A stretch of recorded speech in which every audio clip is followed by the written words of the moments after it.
welcome back to my channel. So please subscribe if you have not subscribed, like, comment, share, all that good stuff. So today I want to talk about the return of the headless bass guitars in 2021. I've been seeing so many headless bass guitars circulating the internet.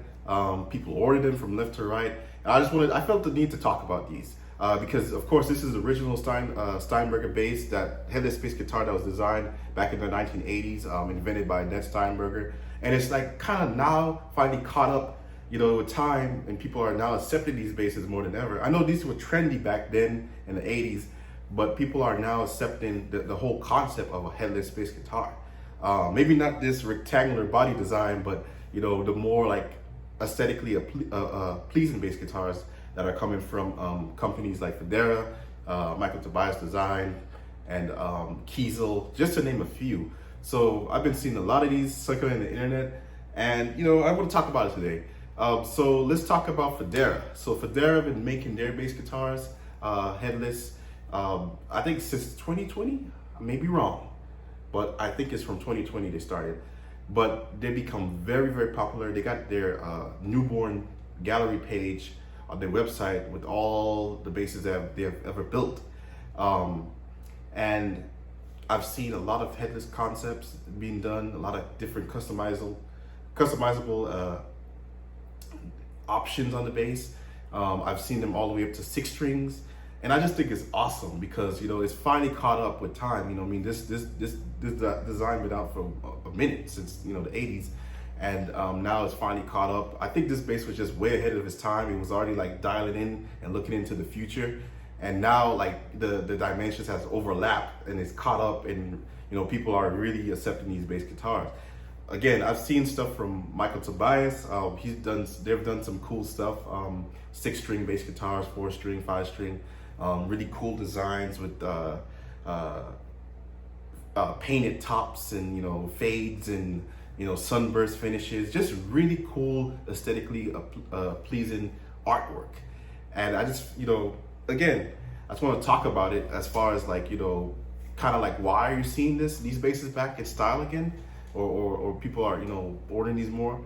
So definitely of course the weight, right? So the weight of these bass guitars are the main thing. They're compact, they're not as heavy, they're very balanced, they're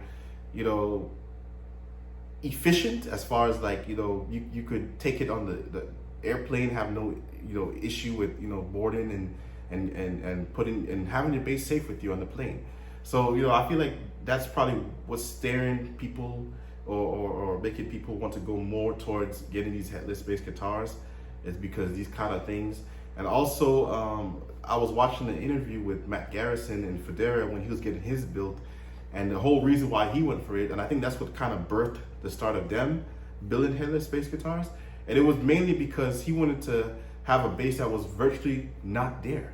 So when he's playing, he didn't want to have the bass in the way. He wanted to be virtually out of the picture as far as like the weight and the ergonomics. He just wanted something that just kind of like, he didn't realize that it's there, and it's like there's no chunky neck, there's no heavy bass, like he's not literally carrying the load of a huge instrument. So that's what kind of drew him to get in that. And I always knew Matt Garrison probably would end up in that direction, because his first bass, which is not a headless bass, but it was a more compact body design and 33-inch scale. I know he was going for something that was smaller and just easier to play, and virtually it's just not there, right? You just don't feel it. But yeah, definitely in 2021, these basses are coming back and being popular again. And but not with this kind of like design, but more like aesthetically pleasing design with more like, I find this aesthetically pleasing, but some people don't. But most people like the traditional or conventional body design of a guitar or bass guitar, where it's the double cutaway, and there's even single cut ones, right? So there's just more options. I feel like back in the 80s there just wasn't as much options with Steinberger. You just had mainly this shape, and I think he kind of went into the double cutaway like maybe later down the line. I know he did some basses that had that double cutaway with the horns and stuff, but of course, if you're dealing with a company like Federa or MTD, There's no like limit on what you can get on the bass, as far as like, options and like, even the finishes that you would see on these basses.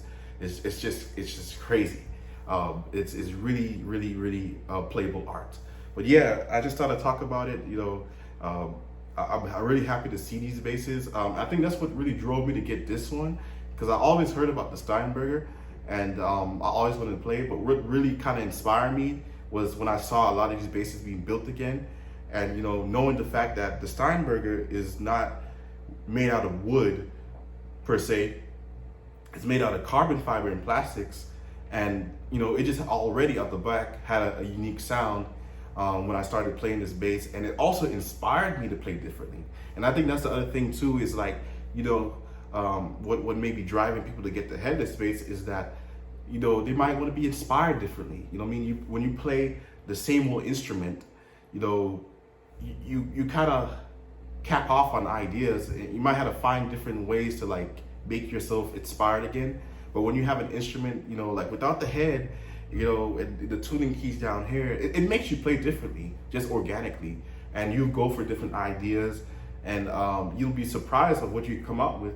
And I think that's the thing, we always have to stay inspired. And with these basses, definitely you'll be inspired, because it's just different, and it'll make you just want to be different and think different. So guys, I hope you found this video very helpful, as far as like why these basses are returning back, and what you might have seen this across the internet. But this is just really my opinion. But I hope you found this video interesting and intriguing, and I hope to see you in the next video. Please like, comment, share, subscribe. Take care.